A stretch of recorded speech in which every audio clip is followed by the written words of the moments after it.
Assalamualaikum warahmatullahi wabarakatuh. Pada kesempatan ini saya akan melakukan praktek coaching supervisi akademik bersama rekan saya yaitu Bapak Rizwan Ardining Cahyo SPD. Pada kesempatan ini saya akan melakukan tahap awal supervisi akademik yaitu kegiatan pra-observasi. Berikut ini adalah rangkaian kegiatan yang akan saya lakukan pada pra-observasi. Selamat pagi Pak Rizal. Selamat pagi Pak Rahmat. Silakan.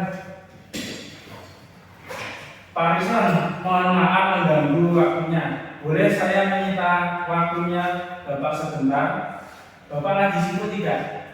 Ya, kebetulan ini saya tidak sibuk Pak Rahmat.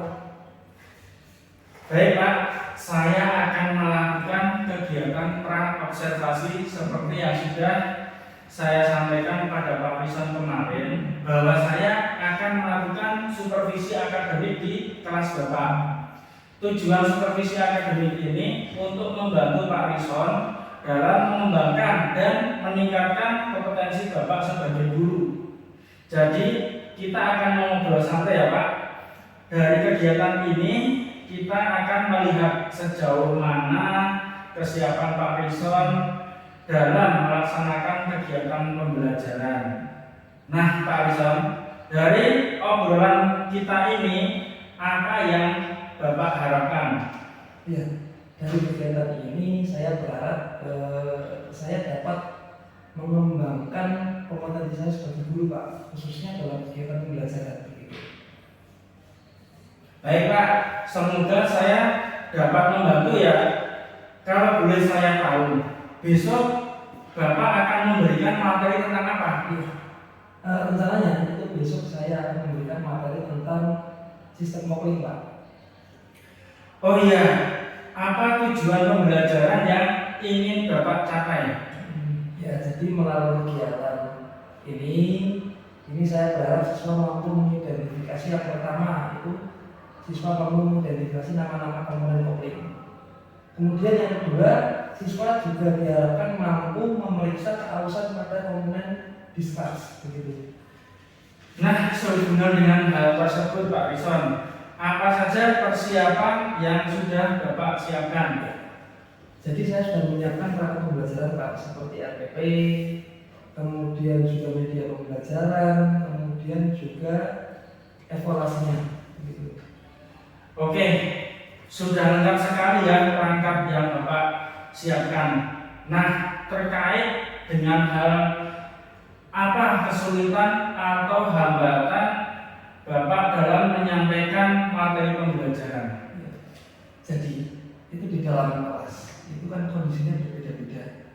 Jadi siswa mempunyai kemampuan yang berbeda-beda. Ada yang mudah sekali menangkap materi, kemudian ada juga yang sulit dalam menangkap materi Pak. Terkait dengan itu Pak, apa strategi yang Bapak akan lakukan dalam mengatasi kesulitan tersebut? Jadi rencananya saya akan menggunakan media pembelajaran yang beragam. Itu tujuannya untuk memfasilitasi kebutuhan murid yang beragam juga. Berarti Pak Rizwan sudah sangat mempersiapkan media pembelajaran yang menyesuaikan dengan kebutuhan siswa ya. Bagus sekali itu Pak. Dari sini sudah kelihatan bahwa Bapak sudah menerapkan pembelajaran yang berdiferensiasi ya Pak. Nah, dari persiapan Bapak, apakah masih ada yang kurang? Ya, cuma untuk media pembelajaran yang ini masih saya buat Pak, jadi dalam proses begitu. Nah, untuk menyesuaikan media pembelajaran Bapak, bantuan dari siapa yang Pak Rizwan akan harapkan? Ya, saya berharap ada bantuan dari rekan guru, atau mungkin barangkali Pak Rahmat bisa membantu saya dari Pak. Insya Allah saya siap bisa membantu Pak.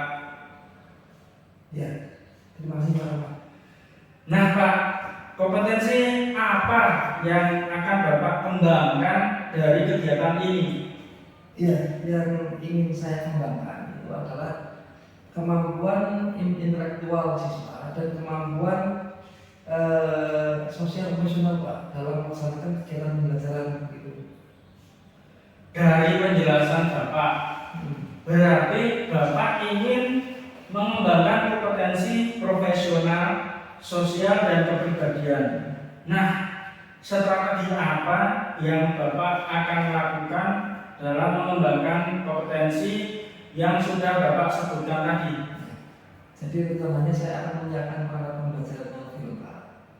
Kemudian yang tentunya juga harus berpihak pada murid Pak, seperti RPP yang memampu belajar berdiferensiasi, kemudian juga KSE, serta media pembelajaran yang menarik dan menyenangkan tentunya. Bagus sekali itu Pak.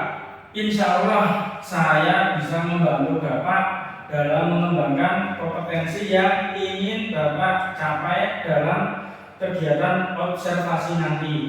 Insya Allah setelah kegiatan observasi nanti kita akan mengobrol lagi tentang apa yang belum dan sudah terlaksana dari rencana pengembangan diri Pak Rison. Nah, untuk rencana pelaksanaan kita akan melaksanakan observasi besok sesuai dengan yang sudah kita sepakati ya Pak. Baik Pak, terima kasih. Semoga besok semuanya berjalan dengan lancar tanpa hambatan apapun. Amin. Terima kasih Pak Rahmat. Assalamualaikum warahmatullahi wabarakatuh. Waalaikumsalam warahmatullahi wabarakatuh. Selamat pagi anak-anaknya ya. Alhamdulillah. Sehat semuanya. Alhamdulillah. Apakah yang hari ini sedang sakit atau tidak ada? Alhamdulillah. Sebelum kita awali kegiatan kita, marilah kita awali dengan seperti biasa safety komitmen dulu. Kemudian kita teruskan dengan yel-yel. Silakan Mas Ketua Kelas untuk memimpin safety komitmen. Semuanya siap, Bang. Mau mengawali pembelajaran pada pagi hari ini, alangkah baiknya kita bersafety komitmen. Safety komitmen. Safety adalah tanggung jawab saya. Yo. SMK bisa. SMK hebat. SMK Negeri 1 Sragi bisa hebat. Merdeka bermartabat.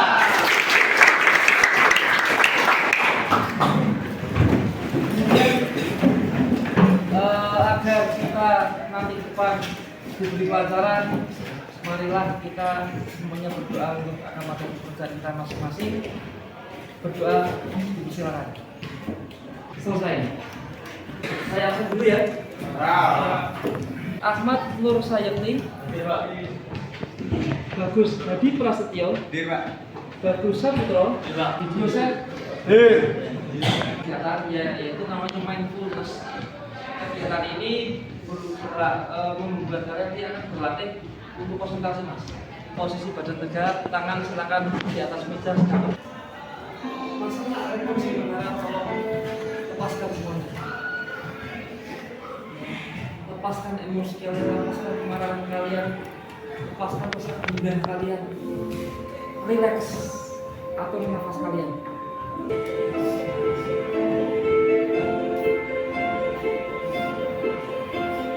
Tetap dalam keadaan relax. Tetap di dalam nafas yang terakhir.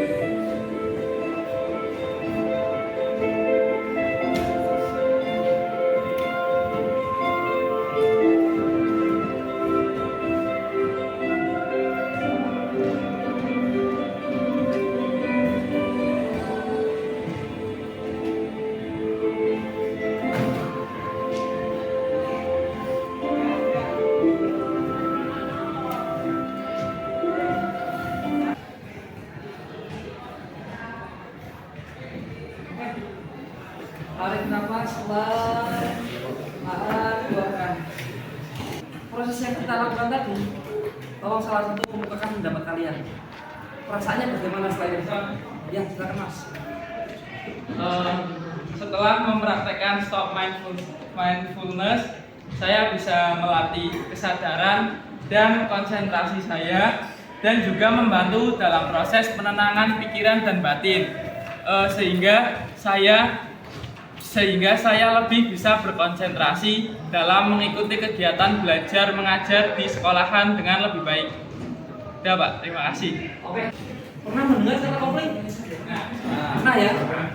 Kenapa sih kaitannya kopling kok harus saya kaitkan dengan tadi konsentrasi?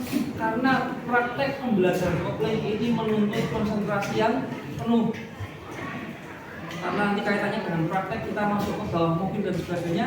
Kalau kita tidak konsentrasi maka ini akan beresiko buat kalian. Kita buat kesepakatan kelas dulu. Kita buat kesepakatan kelas nanti agar pembelajaran berjalan dengan baik dan lancar. Kesepakatan yang pertama, mohon perhatikan saya dengan baik. Ya, ketika nanti saya akan menyampaikan materi. Tujuan dari pembelajaran sistem kopling ini tujuannya adalah biar kalian paham tentang sistem kopling, bagaimana cara kerjanya, kemudian komponen apa yang ada di dalamnya, masalah-masalah apa yang biasanya terjadi pada kopling dan sebagainya. Ini adalah tujuan pembelajaran yang nanti akan kita bahas bersama-sama ketika belajar nanti. Mengapa perlu menekan pedal kopling sebelum menggeser gigi mobil ke transmisi manual? Video ini akan memberikan jawaban logis kepada Anda material gesekan pada piringan kopling. Setelah menyaksikan video ini, ya, saya yakin di antara kalian pasti sudah ada gambaran tentang kopling. Oke ya. Untuk dimantapkan lagi, ya, saya punya LKPD, lembar kerja. Nanti akan saya berikan tiap kelompok dapat satu ini. Kemudian silakan nanti setelah saya berikan kalian berdiskusi. Oke ya. Waktu diskusinya kurang lebih silakan 15 menit. Trouble apa yang ada di kopling, kemudian solusinya bagaimana silakan dipikirkan, kemudian siapkan alasan-alasannya.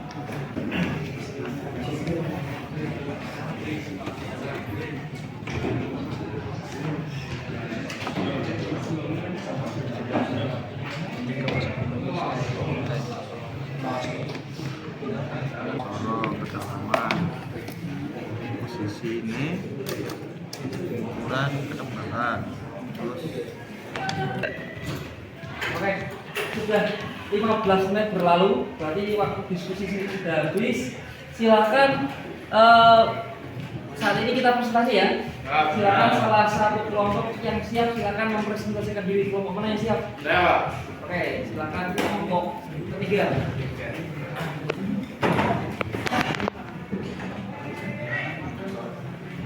Assalamualaikum warahmatullahi wabarakatuh. Waalaikumsalam warahmatullahi wabarakatuh. Selamat pagi, perkenalkan kami dari kelompok 5 dengan anggota berjumlah 5. Selat pedal atau pedal kopling. Bagian pertama adalah pedal kopling yang bekerja sebagai komponen input yang nantinya akan mengendalikan kopling. Yang terakhir, release lever, sebuah komponen yang berbentuk bulat dan fungsinya untuk mengungkit pressure plat.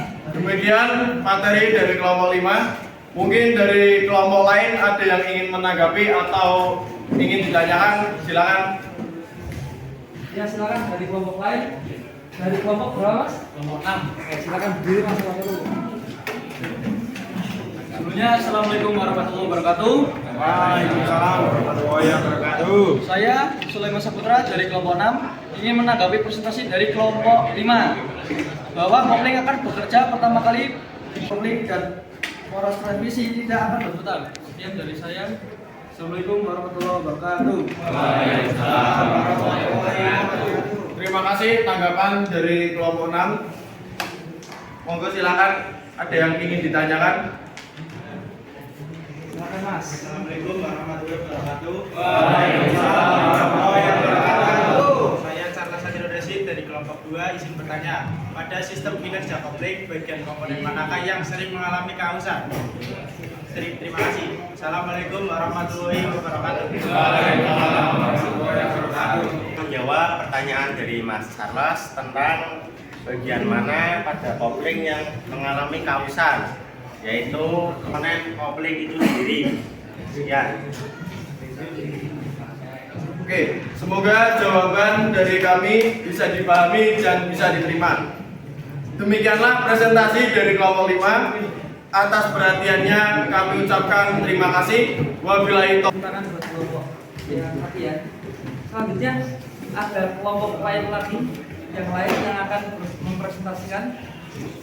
Silakan Mas dari kelompok berapa?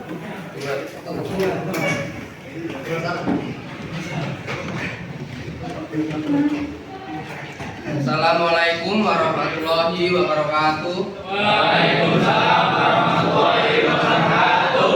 Selamat pagi, perkenalkan kami dari kelompok 1 dengan anggota berjumlah 5.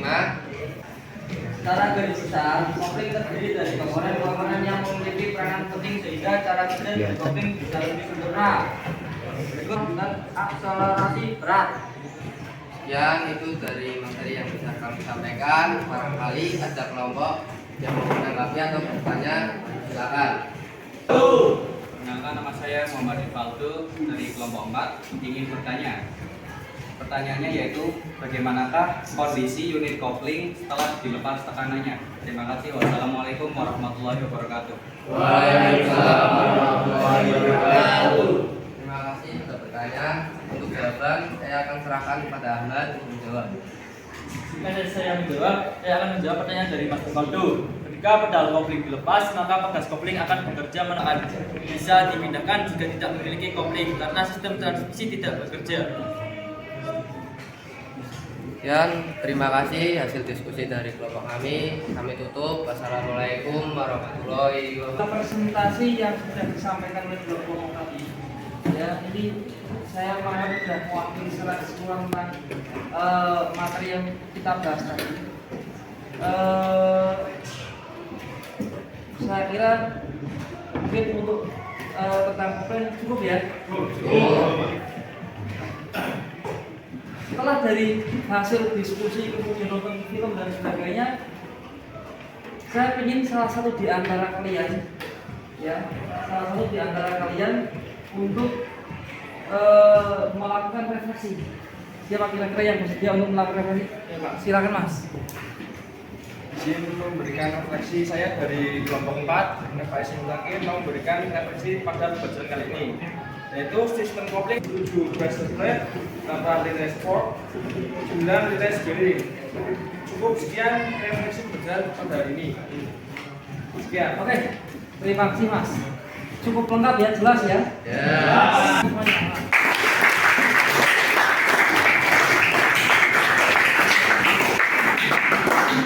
Oke, saya anggap dari seluruh kegiatan ini materi tentang kopling sudah kita sampaikan dengan baik, kalian tangkap dengan baik. Pertemuan selanjutnya nanti akan saya sampaikan tentang sistem transmisi dan kaitannya apa antara kopling dengan transmisi itu nanti kita akan bahas pada pertemuan selanjutnya.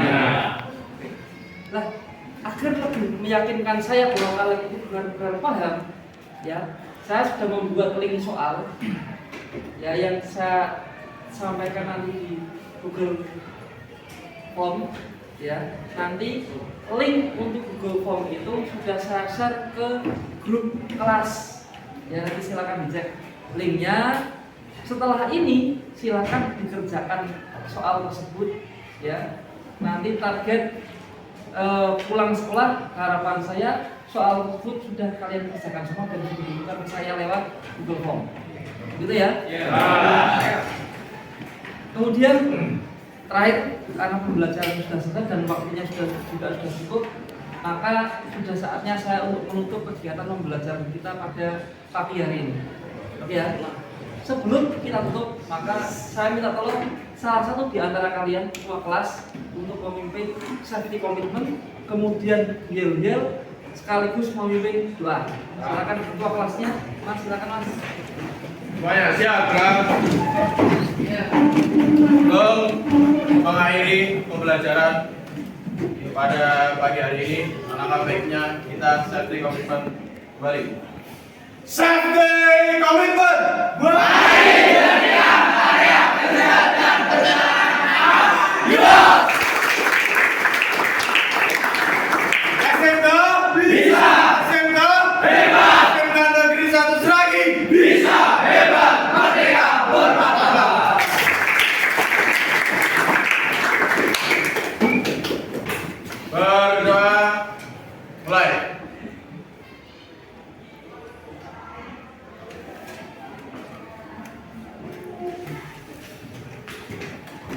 Selesai. Kurang lebihnya dari saya mohon maaf. Terima kasih. Wassalamualaikum warahmatullahi wabarakatuh. Waalaikumsalam warahmatullahi wabarakatuh.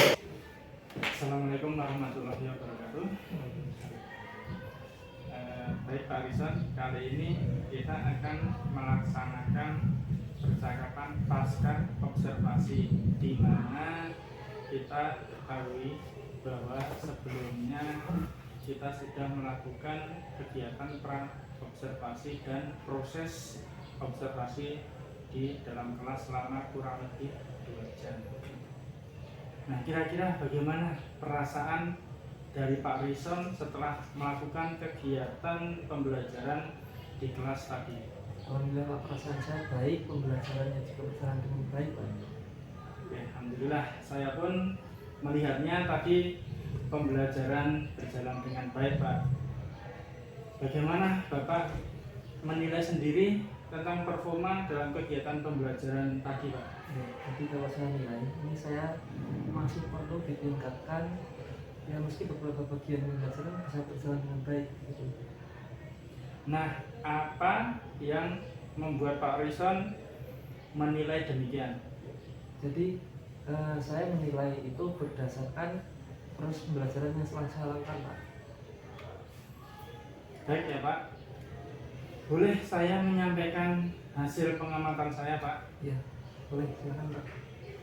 Baik Pak Rison, menurut pengamatan saya, pembelajaran yang dilakukan oleh Pak Rison tadi sudah sesuai dengan yang diharapkan, di mana tujuan pembelajaran yang Pak Rison sampaikan saat kegiatan pra-observasi adalah dari area pengembangan yang ingin Bapak kembangkan adalah keaktifan dan antusias dari murid-murid yang sudah nampak dalam pembelajaran tadi, dengan menggunakan strategi yang tepat serta model pembelajaran yang menarik, sehingga murid-murid bisa menerima materi dengan baik dan mereka sangat senang dengan model yang seperti itu, Pak. Nah, bagaimana pendapat Pak Rison mendengar ini? Ya, jelas saya bersabar, Pak, ya, karena saya bisa melaksanakan protokol pembelajaran dengan baik dan bisa melibatkan murid untuk aktif dalam pembelajaran. Baik Pak, selanjutnya kira-kira apa yang menjadi kendala Bapak dalam menghadapi pembelajaran tadi? Jadi kendala saya itu adalah bagaimana caranya saya bisa mengetahui kebutuhan belajar murid gitu.